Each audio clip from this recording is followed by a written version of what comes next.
All right, this is the marketing panel session. Brian Callahan from Runhouse is going to come up and talk for a little while, and then Andy Reilly from Eventgrow. We're going to tag team one at a time. Brian? Let's do it. Let's go. Let's go.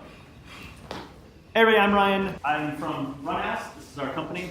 I'm here along with my two co-conspirators, JT Kane and Rita Carroll, who are sitting down here in the front.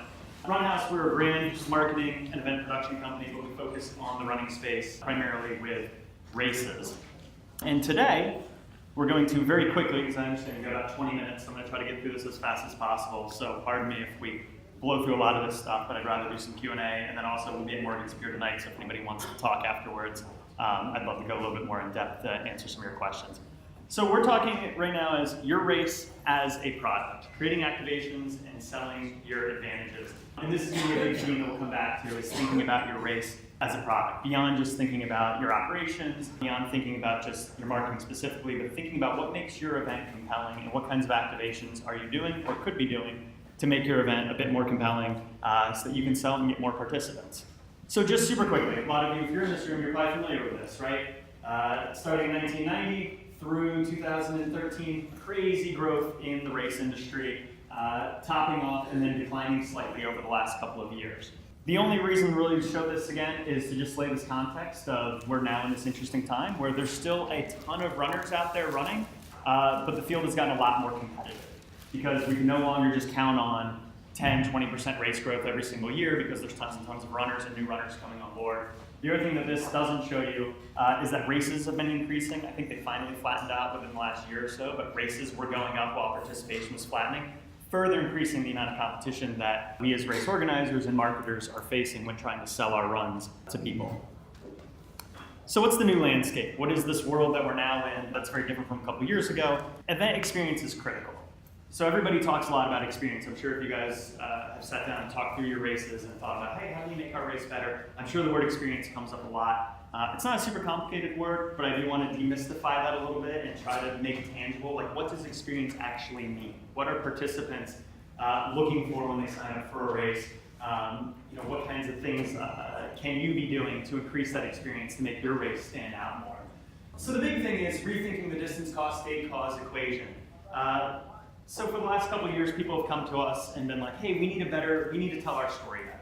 And I say, okay, tell me a little bit about your race. Well, it's a half marathon, it's at the end of April, and it supports cancer. Let's just not call it a specific cause, just say it supports cancer. And that's what it is. I go, no, but what is your race? Like, tell me more about it. For a long time, this was all you needed to do. You needed a distance, you needed a date on the calendar, you needed a cause, and then you just needed to figure out your price from there. You opened up registration, and for the most part, a lot of people would sign up, assuming that you had a good date and a good distance that people were looking for. Most runners now aren't looking for this. They're not sitting around going, okay, I'm doing a 10-week training plan to run a 10K. Let me find a race 12 weeks out. Perfect. That matches with my training schedule. Most participants, in fact, we'll call them participants for now, because a lot of people don't even call themselves runners. Call themselves participants, aren't thinking this way. So for you, the starting point is to start throwing that out. Start thinking about your race beyond those four things. Participants want more value. So these are kind of three things that we look for when somebody comes to us and we're working with them to better tell their story and come up with better activations for their race. Is it social, right? So are there aspects of my event that are going to be fun, that I can do with other people? Is there live music? Is there stuff that goes beyond just start, finish? Is there going to be a social aspect to what we're doing? Is it shareable? Am I going to want to take photos of this? Am I going to want to talk about it? Am I going to want to go online and post afterwards and be like, I had an awesome time at the blank race today? One of the tests that we always say is if your race posts something and then you see a whole string of people on Facebook commenting, hey, Bob, Joanna, Chris, look at this race. Hey, Steve, Sally, John, look at this race. You're doing something right? If people want to be talking about your race, if people want to be sharing about it, then you're doing something right. Lastly, and this one's the most vague and broad that we're going to jump into a little bit more, is it memorable? Does it stand out? How many of you are from Philly, or in the Philly area? It's about half of the room. So if you're from Philly, you know that the general gist of the race landscape here is 95% of the races happen out on the Schuylkill River. It's out and back. It starts at about the same time on Saturday morning. You run out, you get your cup of water, turn around point, you run back. You're back home about 20 minutes later. Totally fine. Not super memorable though. I've run maybe 10 of those races, I couldn't tell you anything about any 10 of them. So how do you make things that make your event more memorable, so that afterwards people are going, oh wow, it was really cool when that happened. It was really cool that we did X, Y, or Z. So thinking about this event experience and going beyond the kind of more traditional ways of thinking about it. So the first two questions that we ask every single race that comes to us: how are you different, and why do people want to run your race? You'd be shocked how many people struggle to answer these two questions. 90% of people, I'd say, the first time we ask this, have to say, let us get back to you. They start out and say, oh, because we support this cause. Oh, because we are, a half marathon and there aren't many half marathons. And why do people want to run your race? I don't know. A lot of people don't know the answer to this. These are two questions that you should ask yourself about your race. And the answers, if you can find compelling answers to these questions, then you've got something good going. If you can't find compelling answers to these questions, then you need to think through your experience a little bit more and start adding a bit more to your event. The title of this talk is Your Race as a Product. I think a lot of us don't like to think of races as a product. A lot of us do this because we love the sport, we love the cause we're supporting. But this is an industry just like any other industry where you really have to think about your advantages and why you're better than your competition and why you describe your product and say, buy my product, don't buy this other guy's product. So kind of injecting some of that competitiveness and thinking through the value of your event is really important. So I'm going to go through 3 examples of races that we've worked on and worked with to kind of give some examples of how we've done this. First off, the Philly 10K. So we produced the Philly 10K. We co-own it with some people at Philadelphia Runner who are in the room here actually. Ross is back there. This big on us helps us out. So the Philly 10K, this race was started 5 years ago. And this race, we started and said, look, 95% of the runs are raced out on the river. Outside of Broad Street, the marathon, there aren't really any races that aren't on that course and that really truly go through the neighborhoods of Philadelphia. So we thought that the race course as a part of the experience. Running on the river was kind of getting boring. A lot of people didn't want to do it anymore. So we said, let's put a race on right through the heart of the city. And let's make it feel very Philly, right? So we had mummers, we had a student drum line playing at the finish line. We worked with Philadelphia Brewing Company. They brewed a custom beer for the race. A lot of races now are adding beer. It's usually an easy way to get some more participants. But now almost every race has beer. So we kind of took it up a step and we worked with a brewery to actually create some customized beer for race day. We run by some of the most iconic places in the city. So you go back to Pat's and Gino's, up East Bastion, all over the city. So this race, we started and said, since we're starting completely from scratch, let's focus completely on experience. Our race shirts aren't scratchy, technical, cheap shirts. They're really nice lifestyle shirts that people actually want to wear around town. Our expo is at a brewery outside. We have food trucks, we have beer being served, we have live music. Our post race is a block party in South Philly. This entire event is an experience. People talk about it, they will socialize about it, they want to share about it, and they remember it. So second example, this is for those of you maybe who have had a race for a really long time and are trying to think of some ways to inject some new energy into your race. This is the New Jersey Marathon. We were hired in them last year. They said, hey, it's been around for 22 years, and we just need something fresh. We need to inject some new life into this event. Our participation numbers are declining, and we want to help turn things around. So, we came in and said, okay, this is a great event, but let's think of a couple extra things that we can do to make it a bit more compelling. We added live music to the post race. We added a beer garden to the post race. We did a locals only pack and pickup on Wednesday night, so the expo was Friday, Saturday, but we did a locals only. We reached out to about 500 people within 20 miles of the area. These are going to be the most passionate runners of this race and people who run it year after year and are really proud to be from the area and proud to represent New Jersey. So we had a pack and pickup for just locals at the brewery, like inside the brewery. Big vats of beer were there, and we were there like handing out bids, and people were testing beer. We had a DJ. It was a really cool event. And it just added to that experience. We got a lot of really positive feedback afterwards of people saying, like, that was cool, that was different. I want to run this race again. This is just as a quick aside, we're talking about activations. Paying for good race photography is absolutely worth whatever you need to pay for it, having good race photography to tell your story, to show afterwards. We hired a photographer. They have like marathon photos, shoots all the bid shots, but then we have an actual photographer who's going around getting the look and feel of the event. We have a whole library of really beautiful photos from the race that we're going to be using in future years to kind of showcase this event. 2 of these on the right were some of those photos. finally, the Wayfarers Half Marathon. So this was a new race this year. This was the Zuma Half Marathon, which is a women's only half marathon event you might be familiar with. Pacers down in DC acquired the Annapolis version of that race. And they came to us and they were like, look, we want to just rethink this. What was interesting about this race, the reason why we have this up as an example, is they came to us and said, we want an A to Z, like we want to create an experience on the entire race journey, right? And this is the thing I would really encourage everybody to think about. The second your customer goes to RunSignUp and pays to run your race, they're not your customer, right? So a lot of races, you get them, you go, great, I'll talk to you in 5 months or 3 months or whatever, and then you see them on race morning, you hand them a bid, they go and run the race.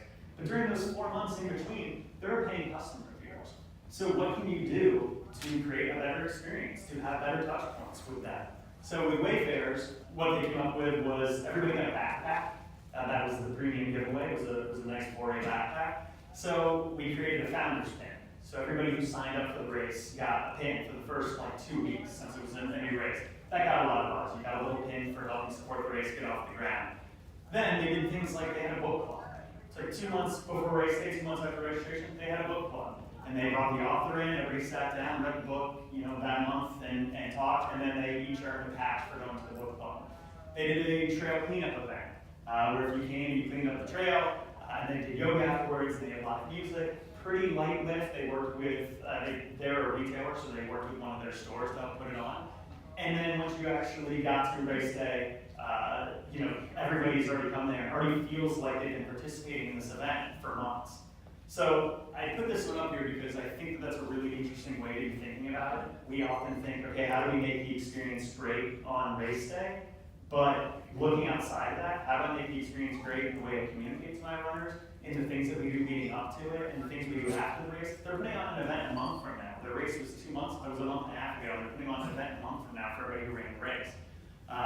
So thinking about these people as your customer and thinking about it year round, I think is really important. So this is the kind of final slide to give you something just a little bit tangible, kind of touching on what we were just talking about, finding opportunities to improve.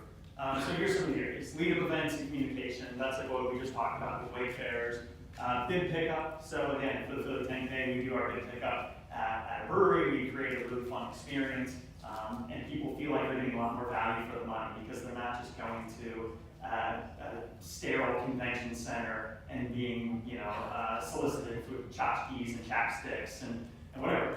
I understand a lot of races have to do that because if your size and scale demands it, you can't have your bid pickup at a brewery. But if you're going to do it at a convention center, can you make it a little bit more fun? Can you make the experience a little bit better and more exciting? Post-race, I would say this is the one that people probably most commonly try to think of interesting activations. Okay, we have beer, we have live music. What other things can we do to make this experience more of a fun experience so that when the runner finishes the finish line, we've got more touch points with them and more exciting things that they can do that's going to cause the event to be more memorable. Partners. This one's really important, especially for our race, the Philly 10K. Finding partners who are cool, who do cool stuff, who your runners are going to find interesting. Yeah, sometimes you do need to take a sponsorship check from somebody who maybe isn't the sexiest sponsor in the world, but don't write off your partners who can give you really good in-kind value. We just got a phone yesterday with Federal Donuts, who's like the real cool donut place in town. And they're going to be doing some custom or brand colors for the 10K are yellow and black, and they're going to be doing some custom yellow and black donuts that we're going to be giving out at our expo. Federal Donuts is really cool. I'm not asking any money from them. We're just partnering up. They give our brand more credibility. We give them more credibility. So finding interesting partners is a great way to add to your experience. And then lastly, again, this is probably the other most common one, is your giveaways and your swag.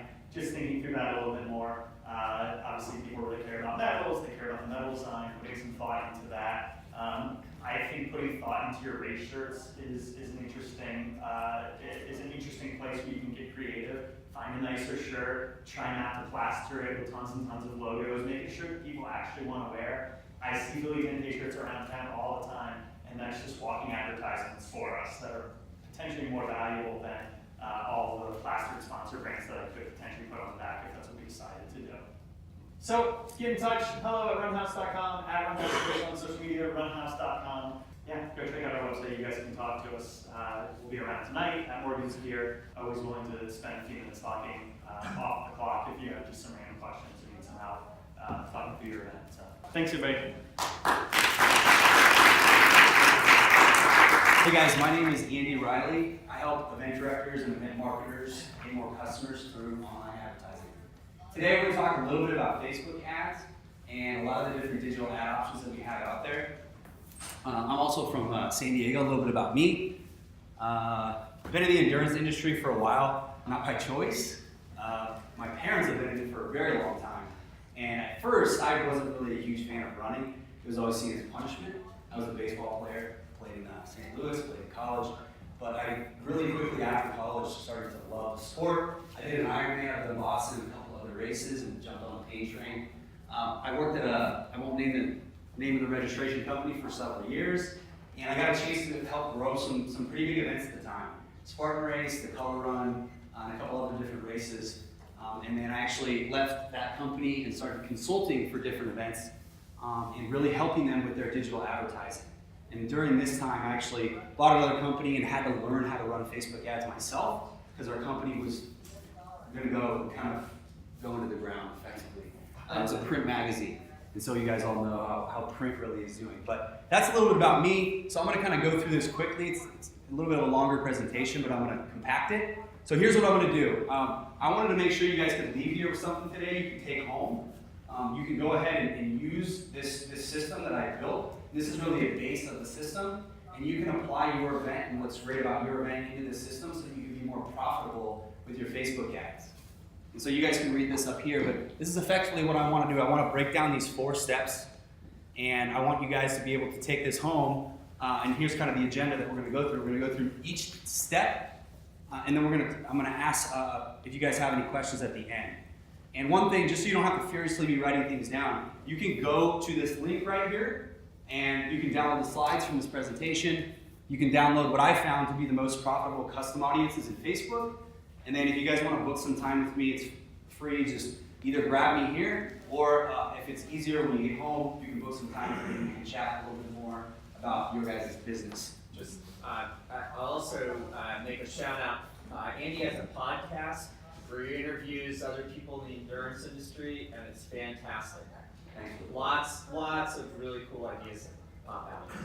Thank you for that. So real quick story. This is Greg Weber. Anybody know Greg Weber for Buffalo Marathon? Okay. Greg Weber is a great customer, great RunSignUp customer. This is him in 2017, and he was in some pain. For the first time in 16 years, the Buffalo Marathon actually had a down year.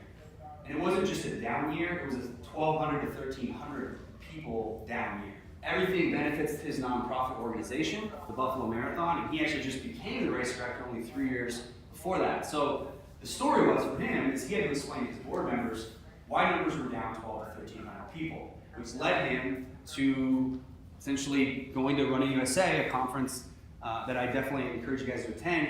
And he attended a session which I had the opportunity to talk, and I was able to really talk to him about his business.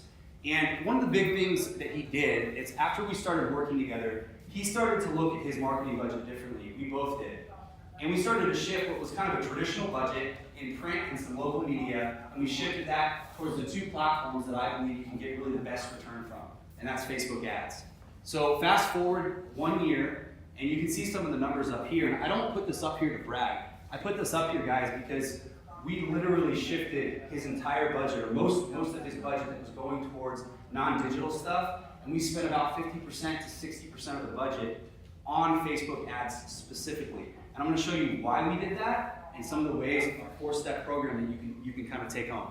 So real quick, everything's changing. Podcasts is eating radio. YouTube is eating the TV, right? This is an interesting little Google search that I do. Top 6 companies by market capitalization. So whether it's a digital company, Alphabet is Google, obviously Facebook over there, or whether it's a products company that builds digital products, right? This is where we are today. This is where we're going. So the big thing to note, though, is Google and Facebook really are behemoths, and they're not going to get any smaller. We all know this. This isn't new news. But we need to think about our advertising budget as such. These platforms have massive data sets. They have unbelievable targeting capabilities, and we have rich customer data that we should be using out of our CRM, RunSignUp, to then put it in these platforms and really start getting out to our customer. So, you guys know this, the reach of Facebook. The key thing up here, I think, is 35 minutes spent on Facebook. And I think that might increase. There's a lot of time spent on the platform. So people, their attention is on Facebook. Our runners' attention are on Facebook. And really just some of the key highlights. You know, organic posting is dead. They crushed us, right?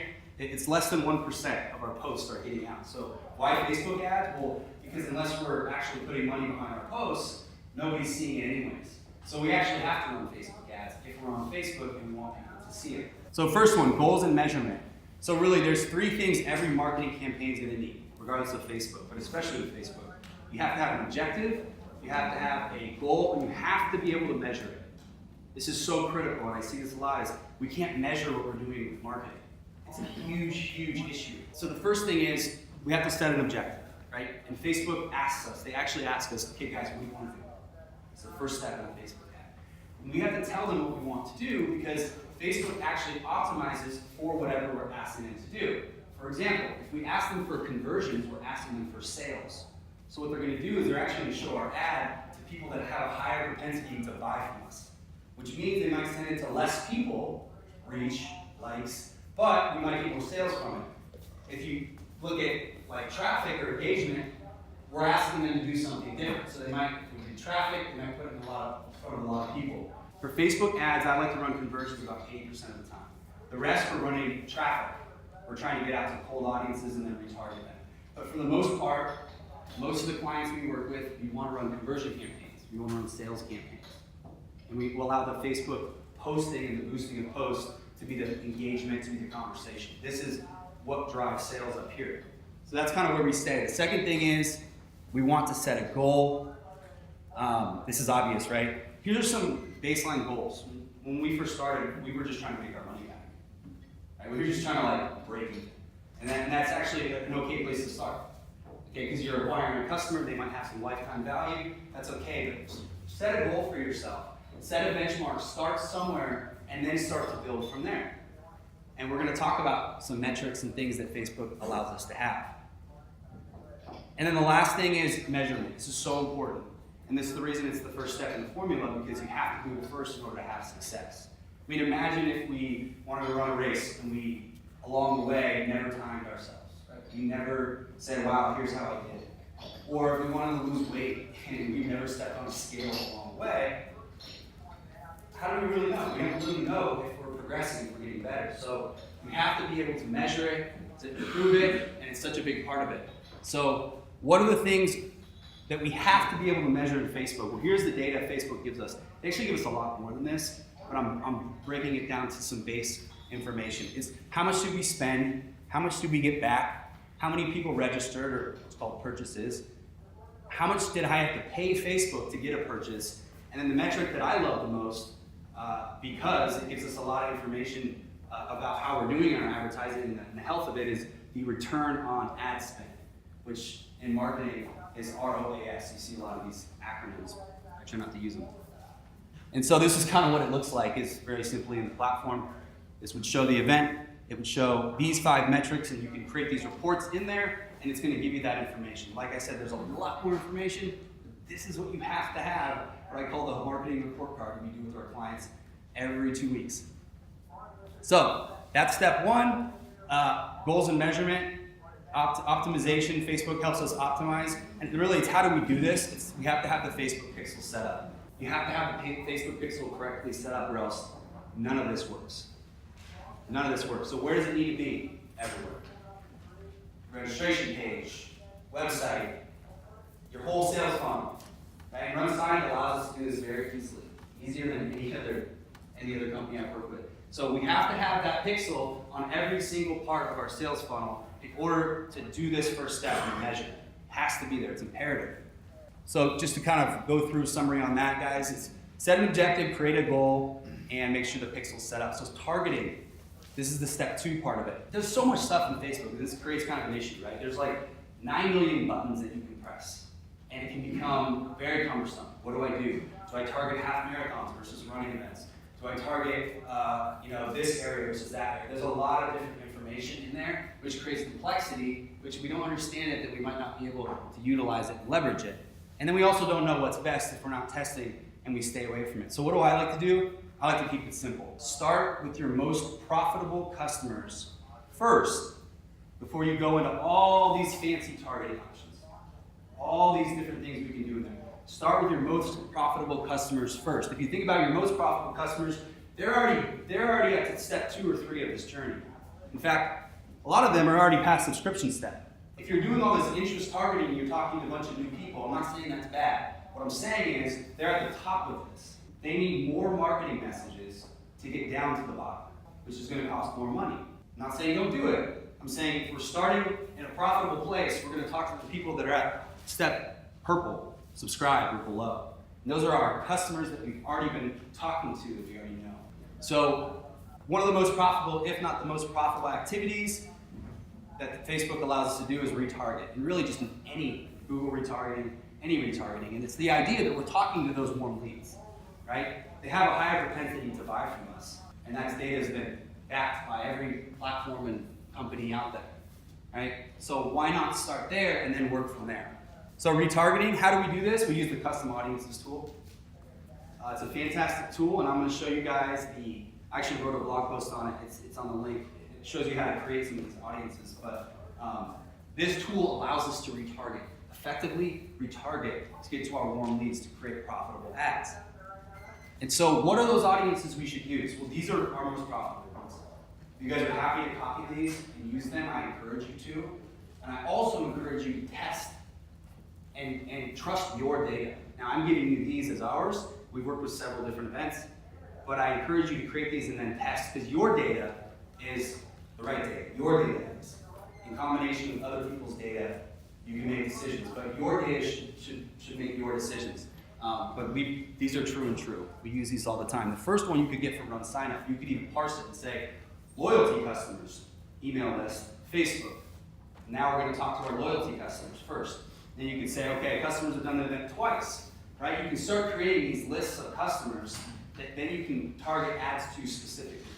And this is where we should start in Facebook, not cold audiences of people that don't know us.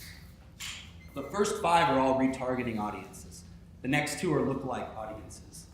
Lookalikes are essentially audiences with people that have traits and characteristics that match the other audiences. So we like to create these based off of our other most profitable ones. You'll notice audience number 7 is actually based off audience number 1. And we actually just kind of work our way down. So what does this look like? Retargeting. So if retargeting is not set up, and the pixel's not set up, the red line on the right-hand side that creates this perpetual loop, that's not there. So if somebody hits a Facebook ad and they don't watch or do anything, and we don't have our pixel set up, they're gone. They're out of our ecosystem. Now we have to go back after another cold person, and there has to be more marketing messages. For example, if you went down one and you selected yes, yes, yes, that's obviously touchdown. Now if we went down one and we said no at the website, well, if retargeting set up, now they're going to come back down, you have a campaign set up, now you're going to go re-talk to them again. And the more that you do that, the more profitable you're going to become. You can go even further in the funnel. And this is actually our most profitable place, is the checkout page, right? Cart abandonment page. We get $15 for every dollar we spend on Facebook on that campaign. They fell out of the checkout page. They're at the 1-yard line. Where'd they go? I don't know. Life gets busy. But if we have retargeting set up, now we can talk to them in Facebook. We can actually talk to them where they're at in their journey. And I'll show you guys very quickly a campaign we ran to do that. So let's get into the last 2 steps. Think of ad creative, images, and video as highlighting the after state. So what do I mean by that? Infomercials do a really good job of this. They show a product like Scrub Daddy. Everyone seen the Scrub Daddy on Shark Tank? Yeah. So the idea is that we're all in this undesirable state to begin with. We have a problem. And the product is a vehicle that gets us to this desirable state. So Scrub Daddy is this sponge. I'm in my kitchen. I can't clean my plates. Blah blah blah. They're showing these infomercials. They have these formulas, and I can't clean. I can't clean the dishes or whatever. I'm pissed. Right? I can't get through this thing.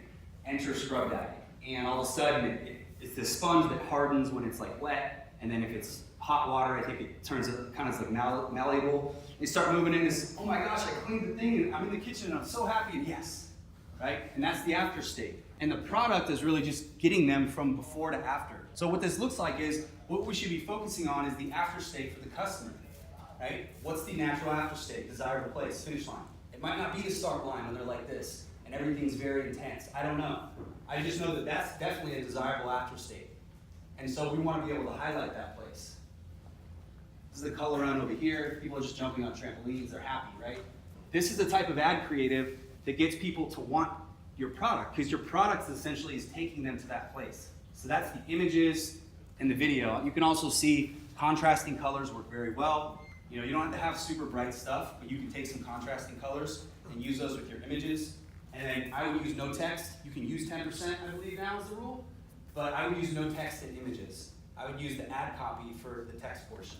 This is information that we've used. I didn't create this, guys. This was like several different people have helped me with this, and we've A/B tested a lot of this stuff. People on Facebook, and you need to try to get them to stop. It's kind of an interrupted platform.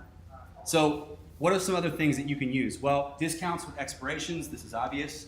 The scarcity play. I use expirations because there's time sensitivity. When people feel as though there's an opportunity, but then there's a time sensitivity against it, they take more action. It's evidenced by the jumps in price increases we see. Don't even need a discount. A price increase, people are going to lose an opportunity, therefore they're going to sign up. So that's a good thing. The second one is social proof, which I think a lot of race sites could use a lot more of. We get a lot of social proof from our post-race survey. What we do is we attach a reward for people that take it. We get about a 20% take rate on the survey. We ask them, like, what do you like about the event? You know, we ask them a series of different questions that we use. And this was one we used here, was 93% of the people approved of the race, in essence. We led with our ad copy with social proof, because social proof is another trigger of influence to get people to make decisions. People don't want to feel, we don't want to feel like we're alone. We don't want to feel like we're the first. That's why Yelp is so huge, right? We don't want to feel like we're the first person with this product. We want other people to validate what it is that we might do, especially if we're new. So that's another thing to do. And then cart abandonment. This was a cart abandonment campaign that when I talked to you guys about, and it just talks to them from where they're at. So they were at the registration page, I call it the 1 yard line, and they didn't go across. So we offered them a small coupon code, and we actually found out, we tested this one without a coupon code, and almost did just as well. But we offered this, and we said, hey, look, we'd like to help you finish your registration. We'd like to help you get to the finish line, and here's how we're going to do it.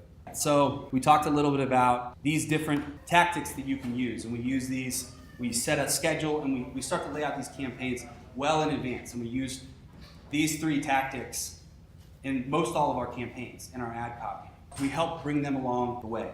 Now, video is really a must at this point with Facebook. They give us much higher engagement, even on organic video. I think it's over 1,000% more engagement on organic video. They're rewarding us for video, so we should make sure that we have video on all of our creatives. Now, the thing with video is it can be expensive, right? It can take time. You know, it's difficult, right? We can't just we can throw up a photo. Throwing up a video just like that is more difficult to do. So there's some challenges. I don't think I'm going to have time to play these videos, but I'm going to describe real quick. The video on the left is a 50-second clip, and we followed a video formula for that, and it was one of our leading creatives. What we did was we got raw footage from the event that day. We just had raw clips taken, and then we took that and we highlighted exactly what Ryan was talking about. The first question as a marketing agency we ask is, what makes you different, and why should I give you a raise? And we really, really force people to think about that. They end up coming up with 5 or 6 or 7 differentiators, and that's what we lead with. The formula of this video is the same as the shorter video is grab attention on Facebook, grab attention. How do you do that? You can ask a question, which is we did that in this video. The first few seconds, we actually asked them, okay? Now, as we go through the video, the rest of the formula, what we start to do is we start to build interest and educate them. We highlight those differentiators, those 5 things that are important, that are different. And at the end, we have a call to action. And that's the formula we try to follow for all of our videos. Now, that took some time to create, I'll be honest. We had to work with an editor. Ended up costing, I think, $1,400 or $1,500. All said and done, we had 3 versions of it. But it was extremely worth it. In fact, it led our campaigns. We had about 70,000 views on YouTube, and I think 300,000 on Facebook. But the real one is this shorter form video that I actually created in about 10 minutes. And we had about 50 of those videos. And that's what led a lot of our campaigns. Because Facebook's rewarding the 10 to 12 second, 15 second shorter clip. They're extremely easy to create. I use Animoto, it's $20 a month.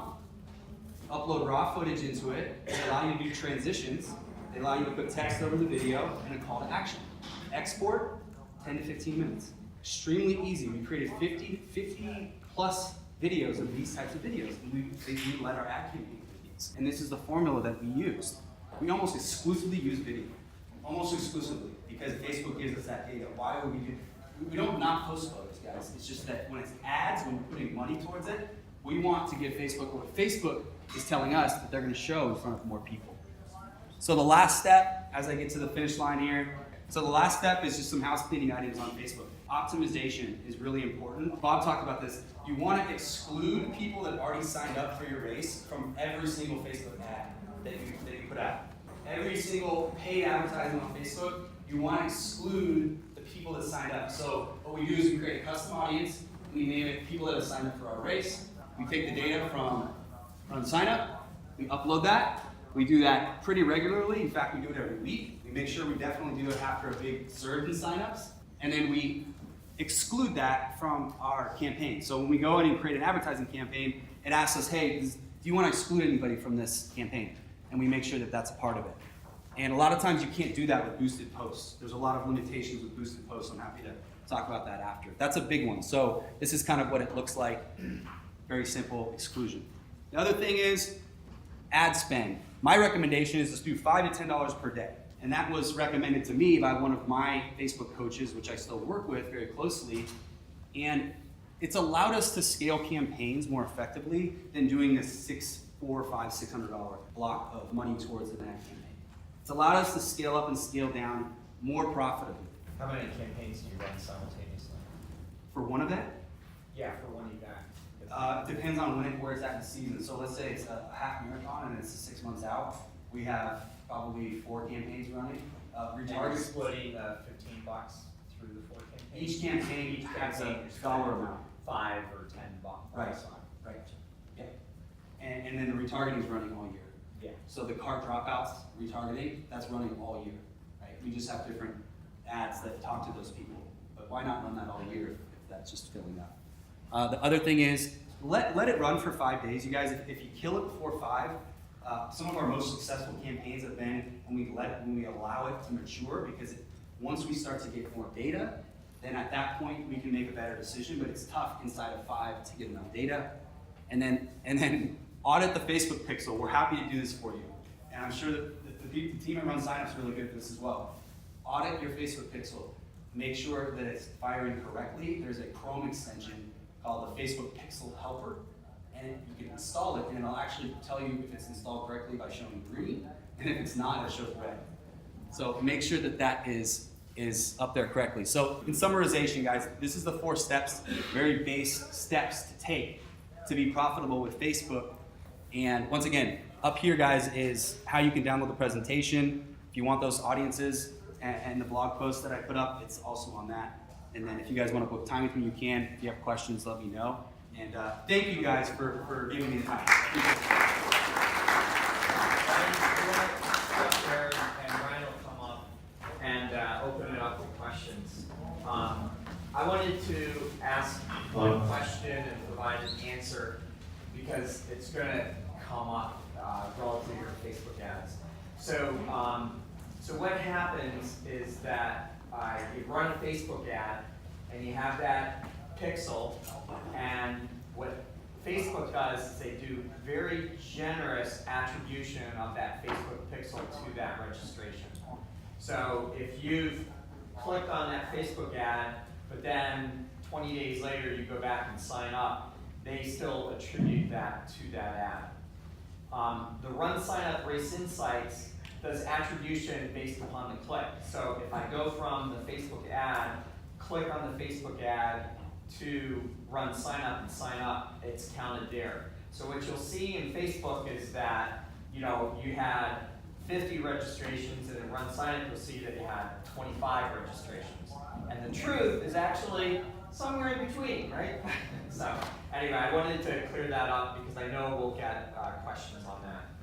So with that, other questions from the audience? So I have a women's only race, and I haven't been doing exclusions on Facebook. Although I think it's a good idea because it's expensive to pay for them when they're already registered. But what I found is some of those people that have registered for the race, when they see the ad, they start tagging all their friends, and there's a lot of conversation occurs. And those people then go and register for the race. So there's some value to still keep those people in there seeing the ad, because I think there's maybe a payback on that.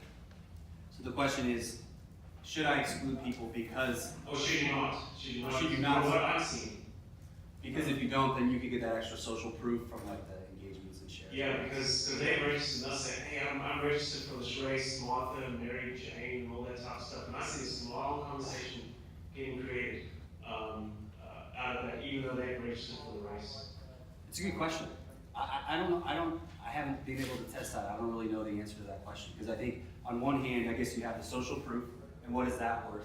And on the other hand is how much money am I spending to talk to people I've already talked to and do those things weigh out? So that's interesting. I don't know the answer. Yeah, I don't know actually. That's I always wanted to, and that's why I sort of wanted to keep them in there because these conversations I love reading through them and just wow, look at all these people that are tagged out to this one person that is actually registered for the race. So you'd be able to measure that with Race Insights. So you'd be able to use a Race Insights custom tag on those ads that are being, targeting your users.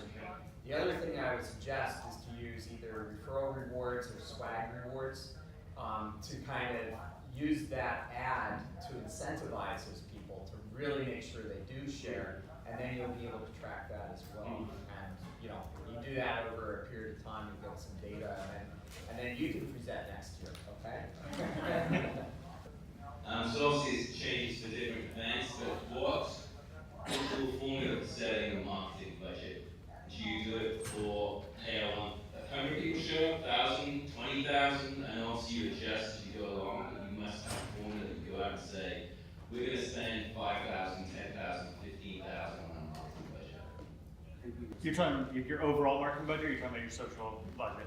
Either or. I mean, obviously, the social part is a big part of the total marketing budget, whether you're rebranding or doing the branding. Right. But maybe you could do a percentage share. Obviously, the social side of it is a massive part of the spend. As you put it out. Yeah. Yeah, I mean, obviously it's going to depend a little bit on what your goals are for that year. If you're looking for aggressive growth, then you might say, okay, we're going to overspend this year in order to get our baseline higher. But it seems to be most of the clients we work with, we don't set their budgets, they set and they come to us. But it seems that most of the people that we're working with are coming in with budgets that are at like 5 to 6% of their revenue, of their race registration. So if we had a $1 million race, they may be spending anywhere 5 to even 10%. They might be spending upwards of $100,000 if they really were trying to be aggressive. It's not a perfect number, but that's, I would say, in that area, most people tie it to their race registrations and how much money they bring in and come up with a percentage. I would agree. So aggressive, I would say, would be anywhere from 15 to 20% of your revenue. It completely is based upon your goals. But a fair place, I think I would agree, is anywhere from 5 to 10% of your total revenue should be spent. And then from there, the way I look at kind of breaking that up, the pie, where it goes, I am heavily focused on digital.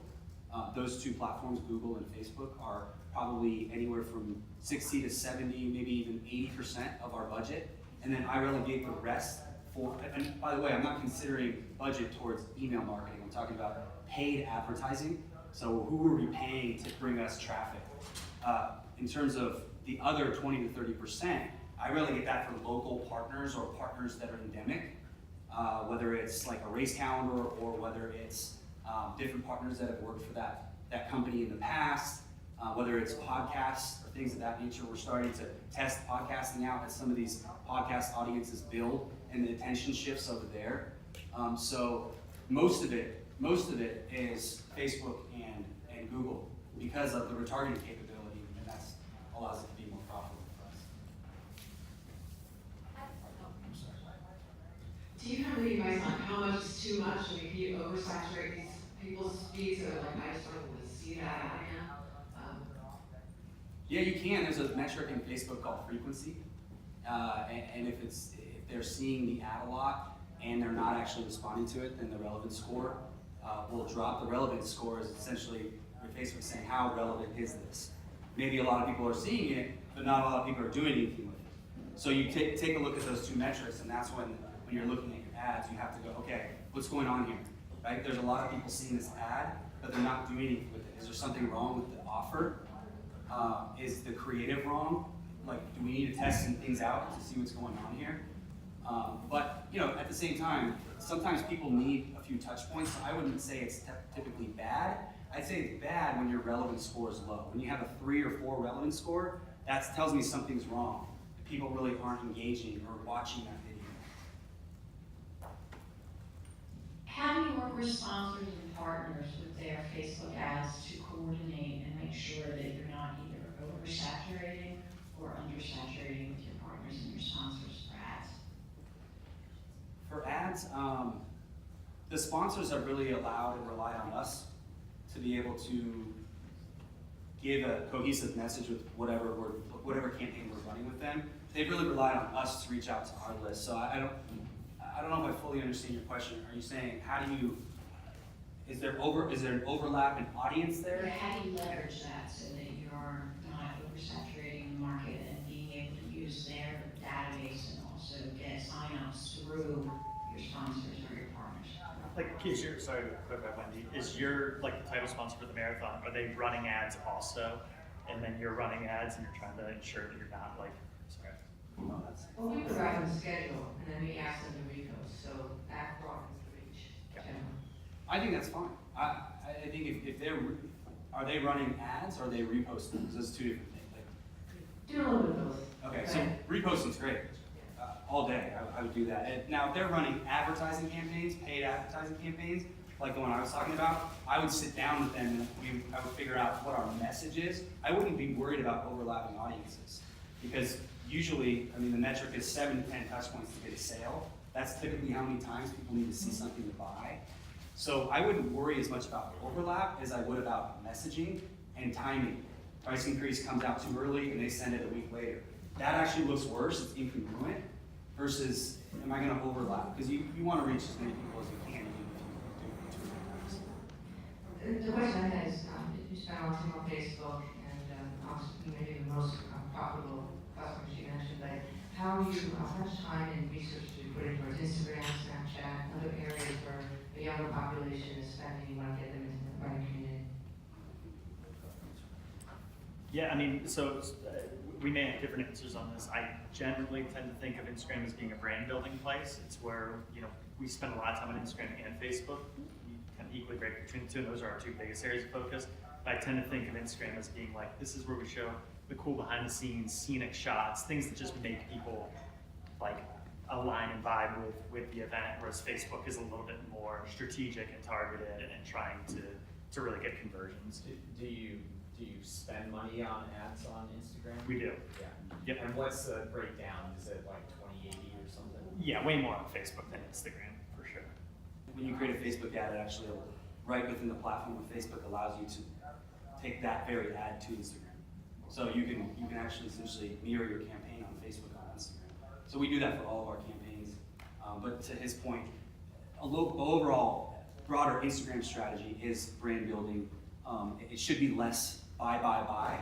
Actually, it should be a lot less buy, and more have a conversation, show me my desired after state, create engagement.